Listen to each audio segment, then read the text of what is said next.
Mata man ghaira man mata bi ghairi sayfin mata bi ghairi. Barang siapa yang tidak mati dengan pedang, maka dia akan mati dengan hal-hal lain. Maka kesimpulannya mati ini adalah milik kita semua. Maka persiapan kita menghadapi mati inilah yang sering-sering disampaikan di acara-acara takziah. Ralat tadi dari Pak MC, nama saya Muhammad Nur. Kalau Muhammad Saleh saya punya papa. Tapi alhamdulillah mungkin orang lihat saya sudah kayak apa aja saya. Sudah mirip-mirip. Jadi Abah almarhum itu Kiai Haji Muhammad Saleh Damar punya anak 4 orang. Termasuk saya yang paling tua, ya. Sekarang melanjutkan apa yang beliau laksanakan. Kenapa saya ceramah? Saya ceramah ini untuk melanjutkan silaturahmi orang tua saya. Saya dulu kan sanawiyah di Parigi, Pak. Di akhirat sama beliau. Selanjutnya beliau kirim di Pondok Pesantren Madinatul Ilmi Al-Khirat Dolo sama Habib Segaf. Habib Segaf itu guru langsung yang mengajar.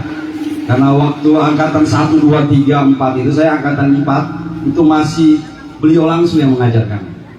Selanjutnya saya dikirim lagi ke Pondok Pesantren Al-Quran Al-Fahriyah di Jakarta sama Habib Hussein bin Syekh Abu Bakar bin Salim. Beliau guru kami ini, Habib ini baru 3 tahun lalu meninggal dunia, 2 tahun lalu.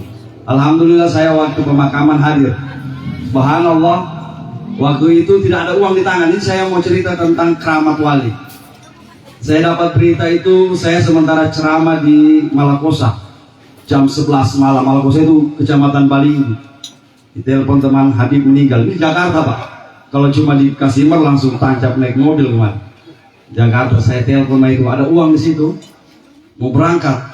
Wah, ini uang naik tiket ini, Pak. Subhanallah, Maikwa bilang tidak ada ini. Cuma berapa? Cuma 200.000. Saya bilang, saya pulang di rumah mengaji, sholawat. Ya Allah, kalau memang ini saya ditakdirkan, saya mau ketemu guru saya yang terakhir, berikan jalannya ya Allah. Subuh-subuh, Masya Allah, ada orang bilang, Ustaz tidak mau pergi ke Habib. Saya bilang, mau berangkat, cuma tidak ada uang tiket. Dia bilang, saya bawa uang tiket ini. Masya Allah. Pokoknya perjalanan, bayangkan bapak-bapak, perjalanan saya itu dari pagi, itu pemakaman jam 11 di Jakarta, jam 11 siang.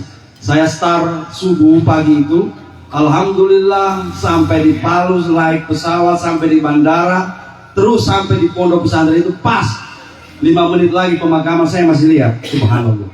Inilah kalau kita memang berniat baik, insya Allah Allah akan membantu. Maka almarhum ini adalah pelayan kita, bapak-bapak. Tidak gampang, ya, tidak gampang itu menjadi pelayan umat. Maka di mana kampung itu imamnya itu biasa sudah imam tua jadi imam baru lah. Padahal dia imam tua, diganti yang baru. Karena yang baru tidak mampu kembali ulang sama imam tua. Ya. Kadang-kadang begitu. Apalagi ustaz, ini pelaku-pelaku orang-orang yang terjun ke masyarakat khususnya di bidang keagamaan, ini luar biasa bapak-bapak ibu-ibu.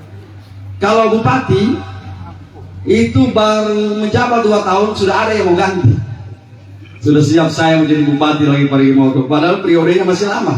Berarti kalau jabatan dunia ini orang berebutan. Akan tetapi jabatan-jabatan keagamaan, ustadz, pegawai syara, lain-lain sebagainya, subhanallah. Maka ciptakanlah kader-kader di tengah kita, ya. Maka kaderisasi ini penting, bapak-bapak ibu-ibu. Mudah-mudahan di mana-mana ceramah takziah disampaikan. Ayo anak-anak muda jangan malu, jangan sungkan. Belajar tata cara, bagaimana cara. Sebab kalau kita tidak ajarkan dari sekarang, bapak-bapak, 5 tahun, 10 tahun akan datang kita tidak tahu. Kalau sekarang orang-orang tua kita masih hidup semua. Yang memandikan silakan masih ada, yang mengkafani masih bisa. Sebab itu tidak gampang semua orang bisa, bapak-bapak ibu. Cara memandikan jenazah misalnya, kalau orang tua apa anak-anak muda yang tidak tahu, mungkin dia pakai macam siram bunga sedikit.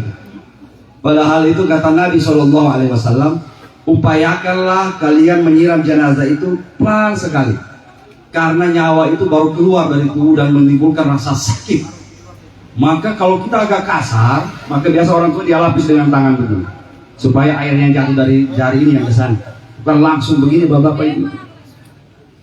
Dalam beberapa kitab fikih dijelaskan jangan air terlalu panas, jangan air terlalu dingin. Upayakan. Kenapa? Karena ini kita ihtiraman lil mayyit, bagian daripada menghormati jenazah. Kita dihormati ini bapak-bapak, ibu-ibu. Kita dicintai masyarakat. Kita dihargai oleh orang karena ada apa? Karena ini dalam diri kita ini ada namanya ruh, jasad. Ruh dan jasad ini bersamaan. Maka sekarang ini kalau di dunia seperti ini bapak-bapak, yang dominan ini adalah jasad kita. Kalau dunia, kita sekarang hidup di dunia, jasad kita ini kemana-mana, kesana kemari. Kadang-kadang saking hebatnya kita, saking sibuknya jasad kita ini, banyak orang yang melupakan bahwa di dalam dirinya ada yang perlu diperhatikan. Itulah ruh. Ruh ini yang penting. Banyak orang menghabiskan uangnya sampai beratus-ratus ribu sampai jutaan demi untuk menyenangkan jasadnya, ya. Dia belikan makanan yang enak-enak, dia servis dia punya tubuh, dikasih pakai lagi parfum, kasih pakai lagi apa namanya ibu-ibu, glowing ya, skin care. Sekarang ini kan lagi top-topnya itu. Tapi dia lupa memperbaiki ruhnya. Maka banyak kita lihat orang semakin banyak uangnya semakin pusing dia. Makin banyak uang harusnya makin tenang. Makin tinggi jabatan seseorang harusnya makin tenang kehidupannya. Tetapi terbalik, makin kaya dia makin pusing. Kenapa? Ruhnya sakit. Mana itu ruh? Saya mau gambarkan. Saya bisa bicara seperti begini. Ini ada mic, ada salon. Inilah jasad. Mic dan salon ini tidak akan berfungsi dan cuma menjadi bangkai apabila tidak ada strum di dalam. Strum yang masuk. Nah, strum inilah yang namanya ruh dalam diri kita. Kita bisa sedekah, kita bisa sholat, kita bisa puasa, ibadah, karena ada ruh. Dalam Al-Quran Allah Subhanahu Wa Taala berfirman, A'udzubillahi minasyaitonirrajim. Bismillahirrahmanirrahim. Wa yas'alunaka 'anir ruh. Mereka bertanya kepadamu tentang ruh. Qulir ruhu min amri rabbi. Katakanlah ya Muhammad, sesungguhnya ruh itu adalah urusan Allah. Ruh itu adalah bagian ilmu Allah. Wa ma utitum minal ilmi illa qalila. Dan tidaklah aku berikan kepada kalian pengetahuan tentang ruh kecuali sedikit. Yang sedikit ini yang harus kita pelajari. Kita memang tidak bisa paham itu apa itu ruh. Tetapi yang sedikit yang Allah berikan inilah yang harus kita jaga. Ruh ini adalah bagian terhalus diri kita. Ruh ini yang akan mempertanggungjawabkan perbuatan kita nanti. Maka ruh ini harus kita jaga, kita pelihara. Kata Nabi SAW, apabila 3 hari 3 malam kita punya jasad tidak dikasih makan, coba tes Pak, tidak makan, tidak minum 3 hari 3 malam, mati, loyo, dan dikhawatirkan mati manusia. Begitu juga ruh. Kalau ruh 3 hari 3 malam tidak dikasih makan, tidak diberikan energi, tidak diberikan asupan, maka ruh itu akan sakit, akan mati. Maka mana makanannya ruh, ibu-ibu, bapak-bapak? Makanannya ruh itu adalah zikrullah, zikir, astagfirullah, ya Allah, ya Rahman, pakai baca Al-Quran, a'udzubillah. Itu supaya ruh kita ini hidup. Kita ini hidup semua, kita punya ruh sekarang ini. Maka kenapa acara-acara ceramah kematian, takziah, 30 hari dan sebagainya itu dilaksanakan? Karena pada saat seperti begini kita punya ruh hidup. Hidup, kita punya ruh, kita ingat mati semua. Kita ingat kebaikan orang-orang yang meninggal, maka ceramah itu cepat masuk. Beda itu kalau kita mau ceramah di acara pernikahan. Apalagi elektron sobat puji sana sini. Tengah mati mau baca ceramah lagi. Kalau kita usah baca ceramah Ustaz, mau main sudah elektron ini. Ya. Subhanallah. Alhamdulillah, bapak-bapak, ibu-ibu. Inilah ruh. Ruh ini bagaimana bentuknya? Ditanya sama Nabi SAW, ya Rasulullah. Seorang sahabat bertanya kepada sahabatnya, bagaimana bentuknya ruh? Apakah ruh bisa dilihat? Apakah ruh bisa dirasakan? Apakah sama ruh itu dengan jasad kita? Maka dia berkata, wahai sahabatku, apakah engkau tidak pernah mendengar sabda Nabi SAW, man ra'ani fil manami, barang siapa yang melihat aku dalam mimpi, kata Nabi. Kita melihat Rasulullah dalam mimpi, kita bermimpi bertemu Nabi. Fakat ra'ani yaqdha, itu faka'anna mara'afil yaqdha, sebagaimana kamu melihat aku nyata. Maka orang-orang yang berjumpa Nabi Shallallahu Alaihi Wasallam itu bukan jasadnya Nabi, karena jasadnya Nabi itu sudah di Madinah, terkubur di Madinah. Berarti yang kita lihat itu ruh. Ruh itu sama dengan jasad kita ini, kembar. Maka kenapa kita ini banyak yang terjadi? Kita punya ruh mau sholat, tapi jasad tidak mau. Contohnya begitu. Sholat subuh, azan sholat subuh. Kita punya ruh ini bangun sholat subuh, tapi jasad tidak mau, capek, tidur saja. Karena kita punya jasad dan ruh belum, orang bilang belum baku kawin, belum baku bawa. Maka tugas kita mengawinkan dua ini supaya betul-betul apa yang mau oleh ruh, jasad ikut juga. Jasad ikut juga. Ini kalau di dunia, maka yang perlu kita tahu sekarang ini adalah, mungkin semua orang-orang sudah paham semua. Bagian dari ruh di dalam diri kita ini yang kita lihat, yang bisa kita rasakan, itu apa? Ayatnya, ya ayyatuhan nafsul mutmainnah irji'i ila rabbiki radiyatan mardiyah. Wahai napas, bisa diartikan jiwa yang tenang. Pengertian tafsirnya ini banyak. An-nafs itu bisa jadi jiwa, an-nafs itu bisa jadi nyawa, an-nafs juga diulamakan ulama itu napas. Napas kita yang keluar masuk. Maka ulama-ulama yang pelajari ilmu ini mengatakan napas itu kembarannya ruh. Kembarnya. Ya, napas itu diibaratkan gelombang. Gelombang laut. Gelombang laut. Dan ruh itu adalah kapal, perahu. Semakin bergoyang itu ruh, semakin bergelombang itu napas, maka semakin goyang itu ruh. Jadi kalau kita sholat, maka sholat itu tidak boleh dalam keadaan capek. Allahu Akbar. Tidak bisa. Ya, harus tenang. Maka kenapa orang-orang sholat itu dia kasih turun dulu napas, naik napas, turun napas, takbir, Allahu Akbar. Kenapa? Karena dikasih tenang. Orang kalau sholatnya tidak tenang, napasnya tidak teratur, setengah mati-mati. Kita lihat biasanya orang setengah mati itu, bukan sekeluar nyawanya, setengah mati. Kenapa? Karena memang tidak pernah diajar, tidak pernah dilatih. Latihnya itu di sholat. Oleh karenanya mudah-mudahanlah kita dalam kesempatan-kesempatan ini kita laksanakan ruh kita ini, insya Allah. Berikutnya bapak-bapak, ibu-ibu, kita acara 30 hari ini almarhum Ustaz Badrun. Kenapa kita 30 hari? Ada yang 40 hari, ada yang 60 hari. Apakah ada dalil dalam Al-Quran? Ya, dalam hadis Nabi SAW bersabda, ad-du'a ba'da dafni, doa setelah penguburan, yusilu thawabu ila salas, maka pahala dari membaca setelah kuburan itu, pahalanya itu lanjut sampai hari ketiga. Maka kenapa orang biasa dikubur, habis kubur tahlil di rumah, setelah itu hari ketiga lagi. Kemudian wadu'a isalas, doa setelah hari ketiga itu sambung, dia punya pahala sampai di hari ke-7, sampai di hari ke-14, sampai di hari ke-30, 40, sampai ada yang 100, bikin 100 harinya. Itu ada dasarnya. Cuma tidak harus mulai dari hari ke-1 sampai hari ke-100. Itu kan kemampuan orang beda-beda, bapak-bapak, ibu-ibu. Ada yang bisa bikin, kita bikin yang 40 jangan dulu, belum ada kita punya persediaan. Kita bikin yang 60 saja, ya. Kita bikin yang 101 kali saja, atau kita khatam pas hari ketiga. Itu kan kemampuan orang beda-beda.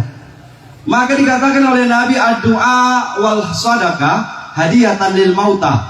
Doa dan sedekah adalah hadiah yang terbaik untuk orang-orang yang sudah meninggal dunia. Kita hari ini bapak-bapak, ibu-ibu, memberikan sedekah, memberikan doa.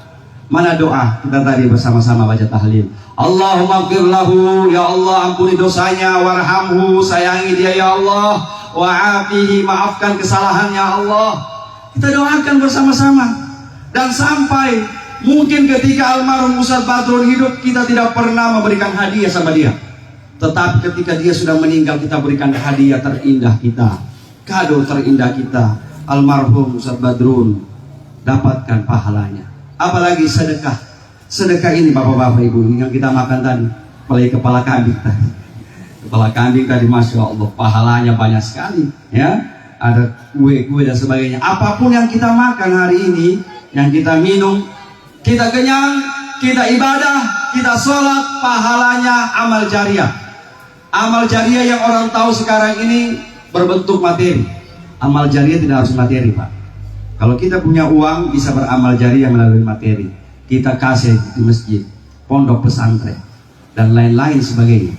Akan tetapi kalau amal jariah terbesar itu adalah, saya mau kasih contoh.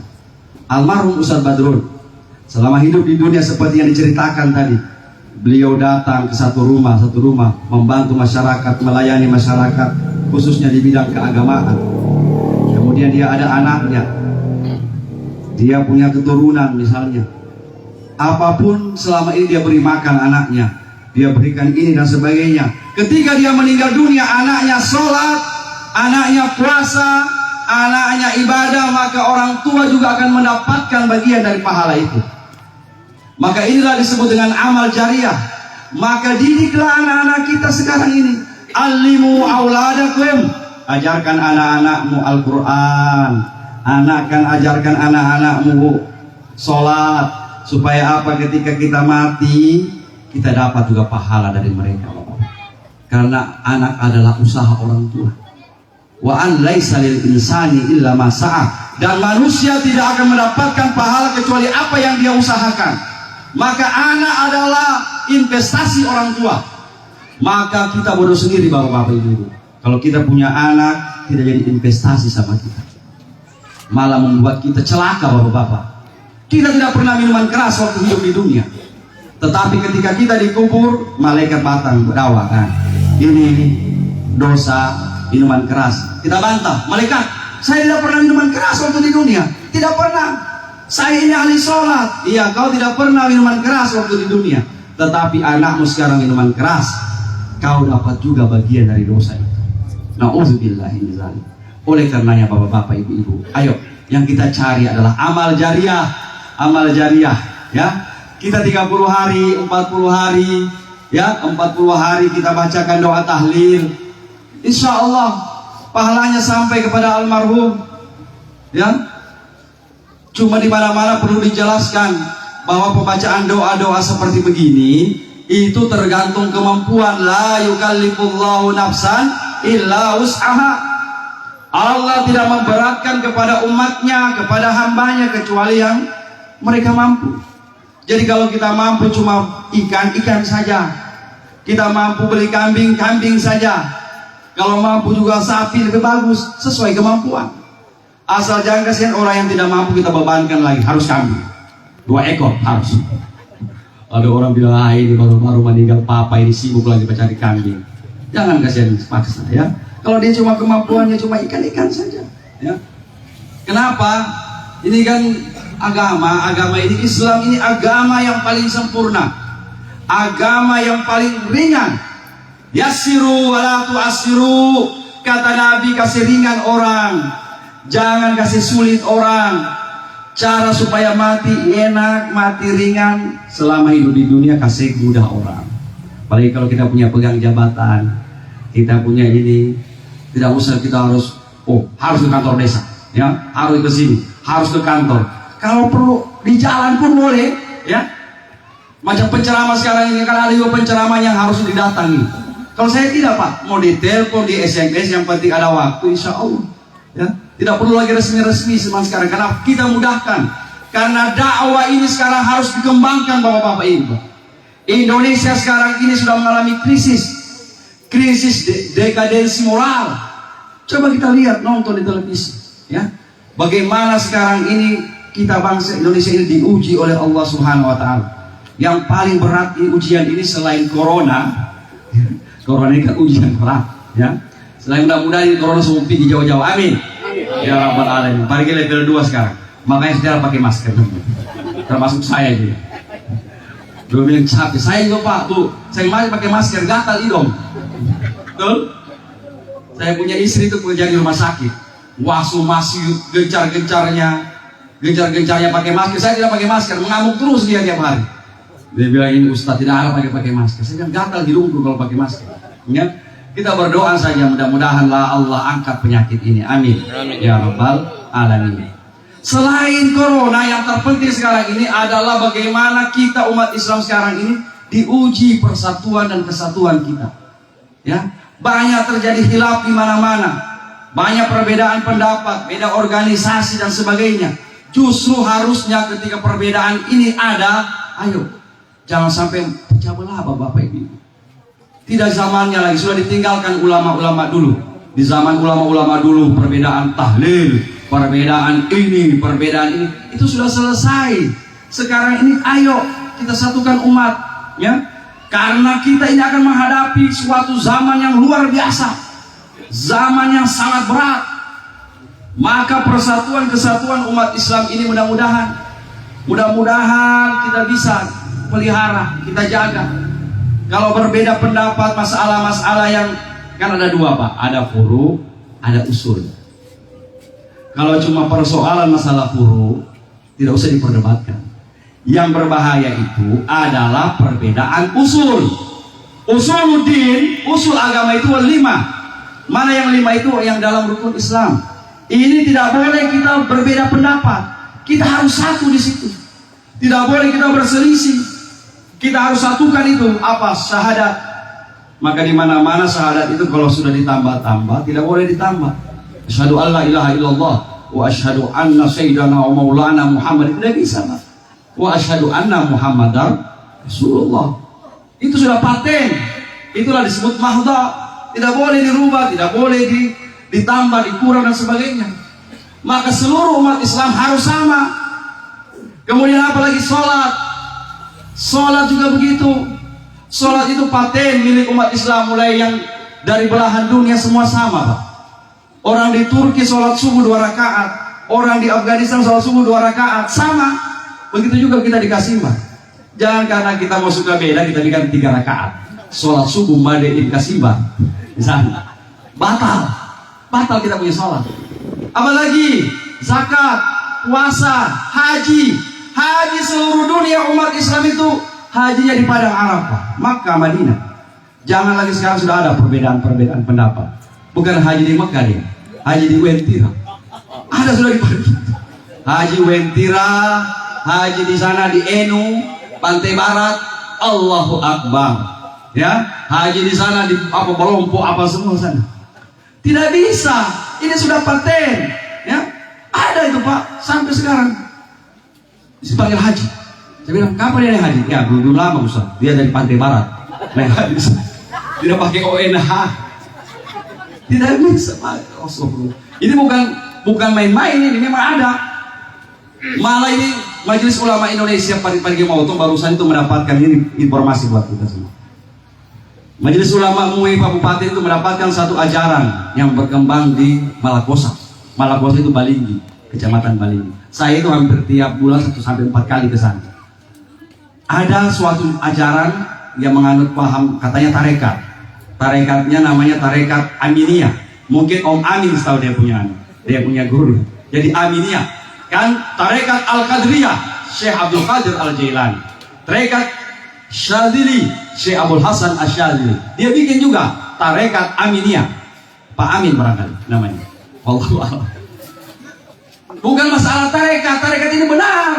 Ada 40 tarekat yang mu'tabarah. Bahkan Nahdlatul Ulama NU itu menetapkan Habib Lutfi bin Yahya itu adalah ketua Jam'iyah Ahlul Tariqah Mu'tabarah. Tarekat itu nyata, resmi. Dan ada tarekat-tarekat yang orang bilang tarekat kampung, ini yang banyak salah. Oh, Bapak, mohon maaf. Seperti yang contoh yang di sana. Apa dia bilang? Tidak usah sholat. Sholat itu 1 minggu 1 kali. Hari Jumat, Allahu Akbar. Baru saya tanya, bagaimana dia punya niat itu? Kalau hari Jumat itu, usalli sholat al-buroma. Dia borong 1 kali. Allah. Kalau begini Nabi bangga-bangga kaki. Sholat Nabi itu manusia surga, tidak ada dosanya, tapi sholat Allahu Akbar. Karena Rasulullah SAW yusalli hatta tatawarra gadamah. Nabi itu kalau sholat saking lamanya sampai bengkak kaki, Pak. Bagaimana tidak lama? Takbir Al-Fatihah, habis Al-Fatihah dia baca surah Al-Baqarah 2 juz setengah. Mampu anak? 2 juz setengah dia baca rakaat pertama. Rakaat kedua surah Ali Imran 1 juz lebih juga. Masya Allah. Kita sekarang sama dengan Nabi, bangga-bangga kaki. tapi asam urat, kolesterol. Nah, Nabi sholat 5 kali sehari semalam. Kaum tarekat ini bilang nanti sholat Jumat 1 kali saja. Kemudian tidak percaya yang paling parahnya itu, makanya dia dibubarkan. Paling parahnya tarekat ini mengatakan tidak ada akhirat, yang ada dunia saja. Ateis, anaknya PKI. PKI kan tidak percaya akhirat, tidak percaya Tuhan. Ateis begitu. Jadi kita ini bikin saja apa yang kita bikin di dunia, karena akhirat itu tidak ada. Alhamdulillah, hati-hati Pak. Maka di mana-mana saya sampaikan supaya ulama-ulama, kepala-kepala desa, kalau sudah ada yang begini, sudah ada yang membuat ajaran-ajaran baru, cepat dipangkas memang sebelum berkembang besar. Akhirnya diusir dari Malakosa, diusir oleh masyarakat Malakosa, lari ke Sidoan, bapak-bapak ibu. Di Sidoan yang masuk ke dalam tanah itu, berkembang juga di situ. Akhirnya turun majelis ulama bersama Kapolres, bubarkan dan bikin pernyataan. Ini yang harus kita waspadai Pak. Kalau kita punya agama ini, kalau urusan mahaba, kalau urusan batahlil, itu urusan organisasi. Urusan 20 rakaat, 8 rakaat itu masalah furu, tidak usah diperdebatkan. Tapi jangan persoalan yang usul, haji, zakat, puasa, itu tidak bisa Bapak. Oleh karenanya takziah seperti ini mudah-mudahanlah Bapak-bapak Ibu kita jadikan sebagai sarana untuk kita untuk memperbaiki. Banyak yang perlu kita perbaiki dalam masyarakat kita, utamanya generasi muda kita. Kemudian 30 hari daripada almarhum ini. Almarhum telah meninggalkan banyak hal sama kita. Dia sebagai pelayan masyarakat, dia sebagai ustadz, sebagai guru. Subhanallah, berapa pahalanya ya selama ini yang dia ajarkan, yang dia bantu. Maka kita sekarang ini kita jaga Pak, aset masyarakat itu kata Rasulullah 4. Ini perlu dijaga.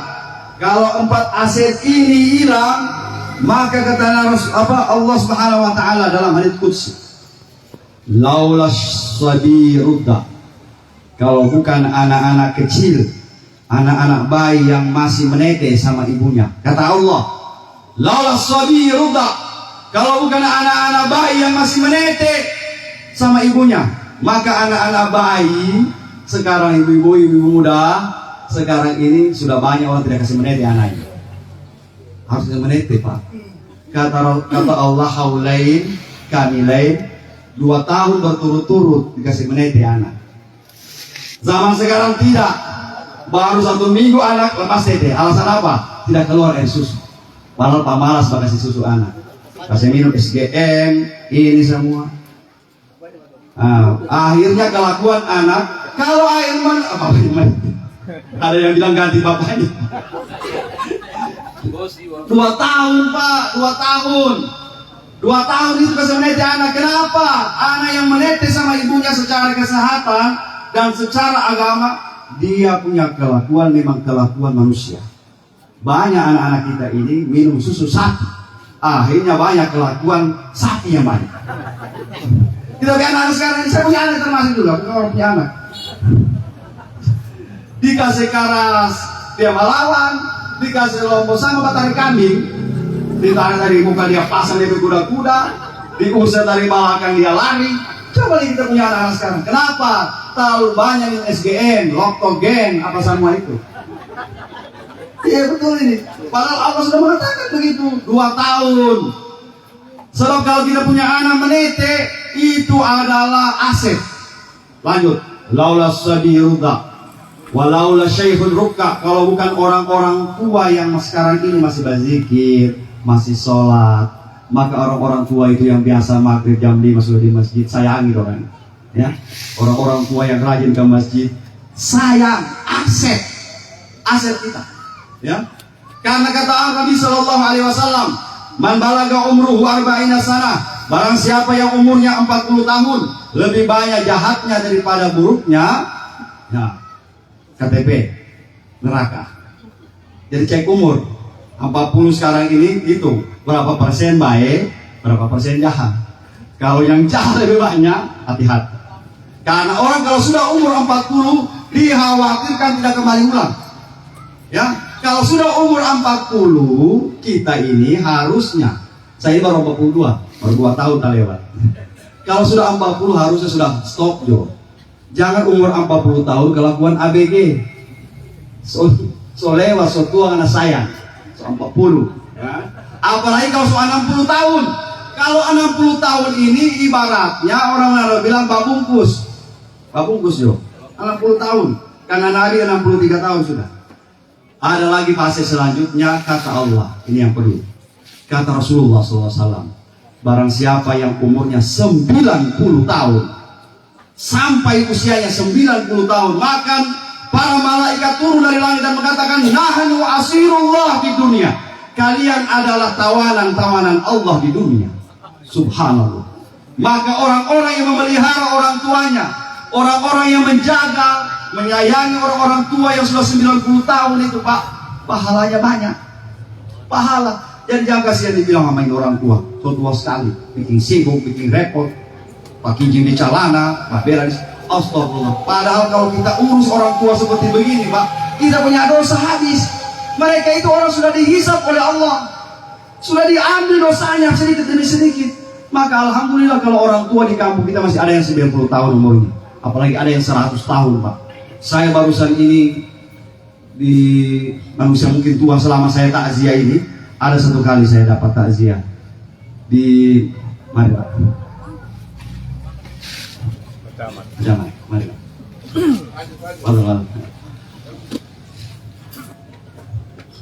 Ada barusan saya dapat itu di Panyi, di daerah Marantale sana.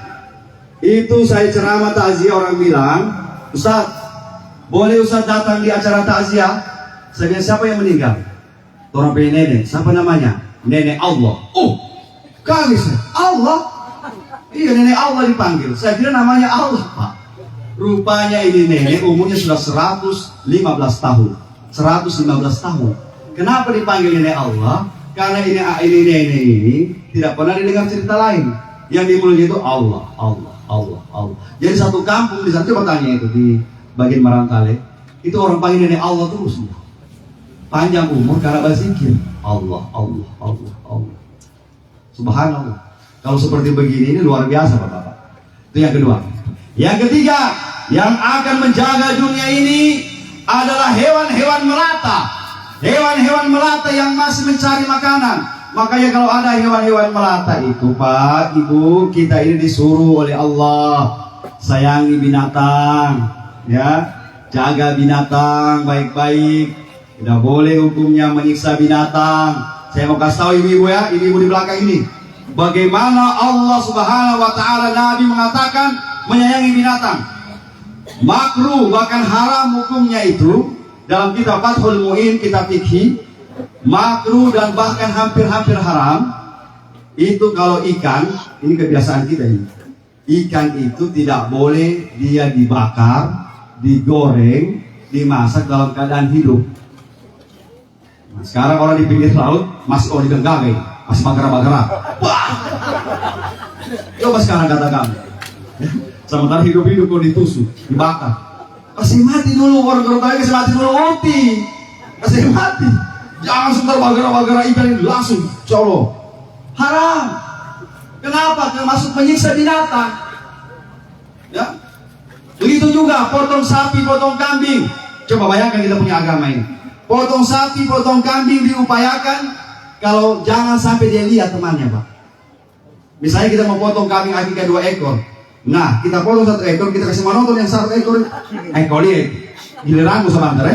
Nah, lihat. Itu kami langsung ketakutan. Allahu Akbar. Apalagi dia lihat dia punya teman, punya darah panjang. Diupayakan dikasih jauh dulu. Dibikin 2 lubang. Bagaimana agama kita ini ajarkan? Ya. Akhirnya kalau kita tidak pakai kita punya tata cara, tidak pakai kaifiat, akhirnya kita punya binatang-binatang semakin liar semua. Saya ini haji 2018, saya saksikan langsung bagaimana di Makkah Madinah ketika penyembelihan itu. Itu yang cerita-cerita itu unta betul. Unta itu cuma ditarik oleh dia punya penjaga, langsung dia tunduk, dia batidor, tinggal dipasang, tinggal digere. Subhanallah. Itu kambing cuma dipegang 1 ekor di kaki sebelah saja, tidak bergerak lagi, Pak. Dipegang dia punya kepala 1, kemudian langsung digeret. Tidak ada waktu pegang, bukan macam orang di sini. Begitu acara kurban sapi Bali, satu kampung bapak pegang. Bulu kalau dia batanggang. Kenapa itu hewan-hewan di luar negeri, hewan-hewan di Arab sana tunduk? Karena diikuti tata caranya. Bukan kayak kita punya hewan-hewan sini. Nah, Nabi SAW ajarkan, ayo kita jaga, kita pelihara. Jangankan anjing, itu barang haram, betul? Najis. Akan tetapi kalau disontong, kalau disentuh, bukan kayak kita sekarang. Anjing tidak ada salah, pokoknya barangkali kalau lewat anjing langsung lewat. Apa hubungannya, kasihan Pak? Dia betul najis, tapi dia tidak sombong kamu. Pasti biar dia berjalan, dia tidak. Anjing sana, ambil lah. Inilah perbuatan kita umat Islam ini banyak salah Pak. Tidak bisa lihat anjing, apalagi pada kaki pendek itu maki-maki. Kalau ini kenapa? Kata Rasulullah, kalau tiga ini masih ada, kalau bukan karena tiga ini, kata Nabi, kata Allah, aku sudah hancurkan dunia ini sehancur-hancurnya. Dunia ini masih ada, kita ini belum dapat musibah-musibah dan sebagainya, karena masih ada itu bapak-bapak ini. Ya, mudah-mudahan kita upayakanlah, kita jaga, jangan sampai tidak banyak-banyak ceramah, jangan sampai yang sudah terjadi 3 tahun lalu, 4 tahun lalu terjadi lagi sama kita. Kita masyarakat Sulawesi Tengah, sudah pernah diberikan azab oleh Allah. Ini yang harus kita tahu. Kalau di mana-mana itu bencana, kalau dia longsor saja, kalau dia gempa saja. Tapi di Palu, Pasigala, Sigi, Masya Allah, dia double Pak. Sudah air kamari, gempa juga, likuifaksi.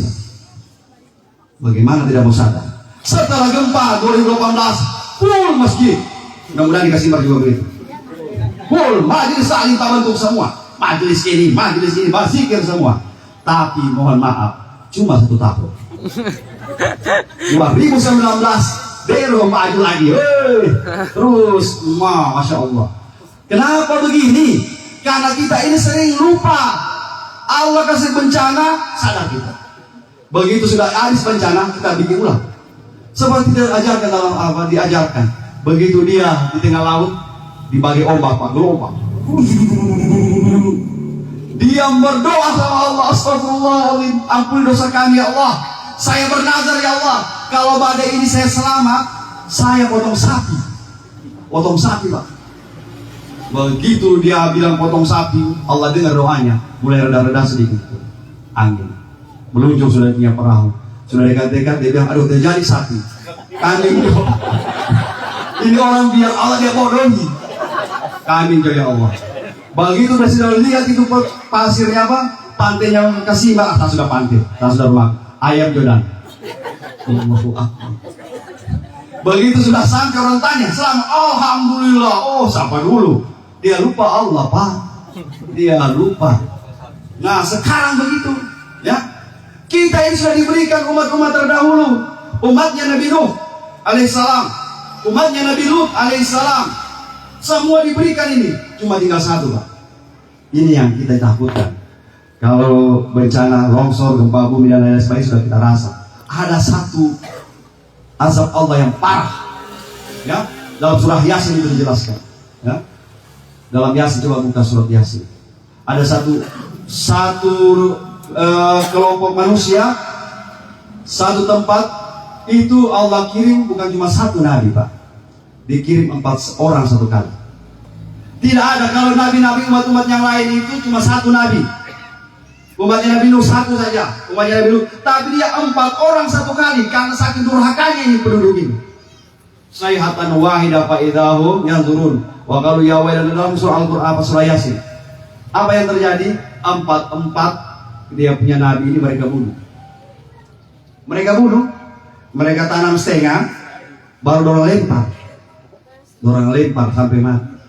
Marah Allah marah, langsung panggil malaikat Jibril. Ya Jibril, kalau kita punya urusan manusia, ambil alih pasukan.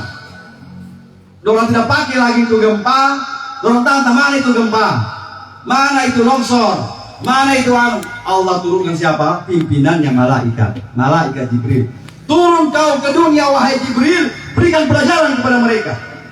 Apa yang terjadi Pak? Jibril turun di gerbang kota, sayhatan wahidah, berteriaklah Jibril 1 kali teriakan. Keluar semua darah dari semua lubang, Pak. Mati ditampar. Ini yang kita khawatirkan. Kalau cuma gempa dan lain-lain kita bisa lari. Kalau Jibril yang turun 1 kali teriak Jibril, mati semua. La haula wala quwata illa billah. Maka ayo tinggalkan maksiat. Tinggalkan maksiat melalui acara-acara takziah ini. Kita upayakanlah bersama-sama. Mudah-mudahanlah kegiatan-kegiatan keagamaan seperti ini sering dilaksanakan, ya. Cara-cara kita untuk apa? Cara-cara kita, ayo rebut 1. Meringankan siksa kubur. Pertama, orang-orang yang disiksa di kubur itu istazihu anil baul fa inna amata adzabal qabri minhu. Hati-hatilah kalian urusan kencing, karena paling banyak orang diazab di kubur gara-gara kencing. Baru orang bilang apa juga itu urusan kencing. Kencing. Hati-hati, Pak. Kencing ini. Nah, bagaimana sekarang ini kita punya anak, kalau ibu-ibu alhamdulillah aman. Ya, masa punya laki-laki ini. Nabi mengatakan la tabul gaiman, jangan kencing berdiri. Nah, kita laki-laki gosok. Apalagi itu biasa anak muda dia bentuk di asfal itu I love you. Wah, tunggu mana mereka mau I love you kan? Kalau berkencing mabuk tengah malam, saya itu biasa berceramah sampai di mana itu pulau-pulau tengah malam. Apa di aspal itu? I love you, kencing, Pak. Astagfirullahaladzim. La tabul gaiman, mari. La tabul fil ina, jangan kamu kencing di lubang, mari Pak.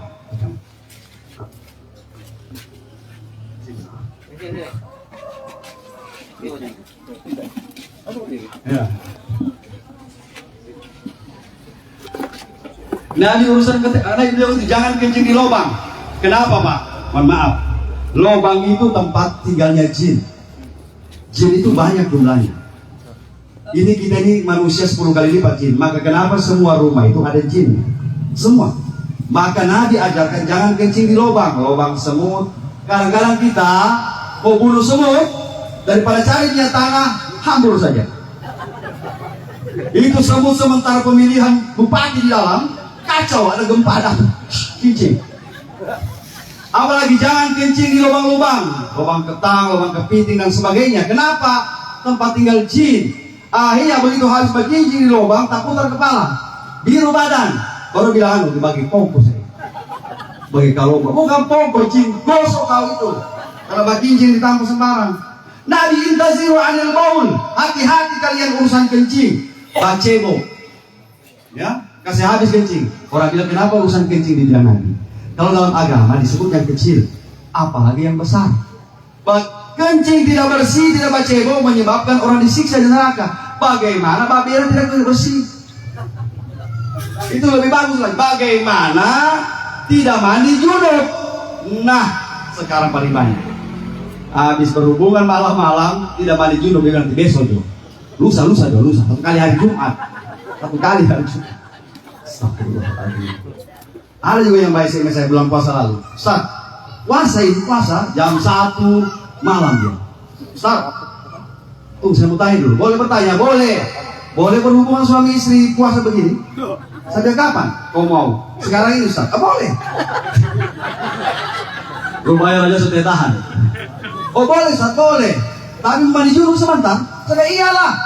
Mandi junub. Tapi dingin Ustaz. Tahu sadar? Nah batanya boleh, saya bilang boleh. Kau tanya lagi, mandi junub sebentar. Jadi kau tidak mau mandi junub besok puasa. Dia bilang dingin Ustaz kalau mandi junub. Kalau dia tahu saja, tahan. Nanti habis lebaran Ustaz. Bagaimana sedangkan urusan kencing tidak bersih, orang disiksa Pak. Bagaimana tidak mandi junub? Bagaimana ibu-ibu kita ini Pak, begitu haid, suami bilang sembahyang, masih haid. Oh iya haid deh. Suami hitung-hitung, macam 15 hari belum ada sembahyang. Mama, mandi junub sudah. Masih haid saya. Masa 15 hari Pak haid. Saya mau kasih dia. Dia kasih dia. Padahal sudah 1 minggu istirahat, 1 minggu tidak mandi junub. Nah ini penyebab orang disiksa di neraka, disiksa di kubur. Satu urusan itu. Yang kedua, yang paling banyak kata Nabi orang disiksa dalam kubur adalah apa? Ghibah. Tahu ghibah? Bercerita orang, Suzuko lebih lagi dari Suzuki. Orang punya cari dari sini ubi, saya bisa jadi kolak. Betul sekali. Habis orang punya cari. Harusnya kita ini kalau ada kesalahan, kita punya orang, kita punya saudara, kita tutup, Pak. Man sattara aiba, barang siapa menutup aib saudaranya, insya Allah Allah tutup juga aibnya. Ada seorang ulama zaman dulu, namanya siapa? Syekh Hatim. Dia ini ulama hebat, Pak. Cuma dia dapat gelar di belakang Hatim Al-Asam, Hatim yang pongo. Kenapa dia diberikan? Padahal dia tidak pongo, tapi dapat gelar Hatim yang pongo. Ini ulama besar. Ceritanya begini, ada seorang cewek datang bercurhat sama dia, bertanya, Syekh, saya punya urusan, punya masalah, saya mau cerita ini. Sementara enaknya dia bercerita ini, cewek ini sama Syekh ini, tak kentut satu kali cewek di depannya Syekh. Malunya ini cewek, Bang. Ini depannya Syekh kok kentut. Syekh ini tahu ini perempuan malu, maka dia pura-pura pongo. Apa kau bilang tadi saya, kau dengar bicara dari tadi, saya tidak dengar, dia bilang. Apa yang? Padahal dia dengar tuh kentut. Jadi perempuan, alhamdulillah saya tidak dengar, saya tidak dengar. Nah ini Syekh, dia sembunyikan aib perempuan ini demi supaya orang tidak malu. Bagaimana kita sekarang? Orang punya kentut di poso, baunya sampai di sini. Orang punya kesalahan di poso, kita cerita di sini. La ilaha illallah, ya, cerita artis dan sebagainya. Ini mudah-mudahanlah kita tinggalkan yang dua perkara ini. Kalau yang urusan-urusan lain banyak. Cuma jaga jangan bersihkan, mandi junub, kemudian jangan sampai gibah. Yang berikutnya yang akan menerangi kubur. Kubur itu gelap, kubur itu tempat yang sempit. Nawiru, terangilah kuburmu, kasih terang kuburmu, kata Nabi Shallallahu Alaihi Wasallam. Dengan apa? Sedekah. Kalau kita punya sedekah, insya Allah banyak. Mudah-mudahan kalau hari Jumat lewat celengan 100.000, insya Allah 100 watt. Nanti 100 watt. Lewat 20.000. Masih bagus, 50 watt boleh, 20 watt. Ini tidak ngek, dari mana? Malah yang mereka 1.000. Ya, lilin, boleh lah. Habis lilin, orang tidak bilang haula, selesai itu. Sedekah. Orang bilang saya masih miskin, Ustaz. Justru sedekah supaya kaya. Pancing rezeki itu dengan sedekah. Ya, banyak membutuhkan sedekah. Di mana-mana sedekah. Banyak masjid-masjid kita butuh sedekah untuk pembangunan. Ya, saya juga sebagai iklan ini, mohon maaf, iklan. Saya punya pesantren, Pak. Pesantren sekarang itu di Parigi Jonokalora tepatnya, itu sudah dibangun. Sudah beberapa tempat. Ada bangunan asrama rencana 2 tingkat, 30x15, luar biasa besar juga. 30x15 tingkat 2. Itu sudah dia punya biaya itu sudah hampir 500 juta habis. 500 juta baru bikin ini, kaki ayam, cakar ayam dan sebagainya. Tergantung sekarang. Bantuan pemerintah, bantuan masyarakat.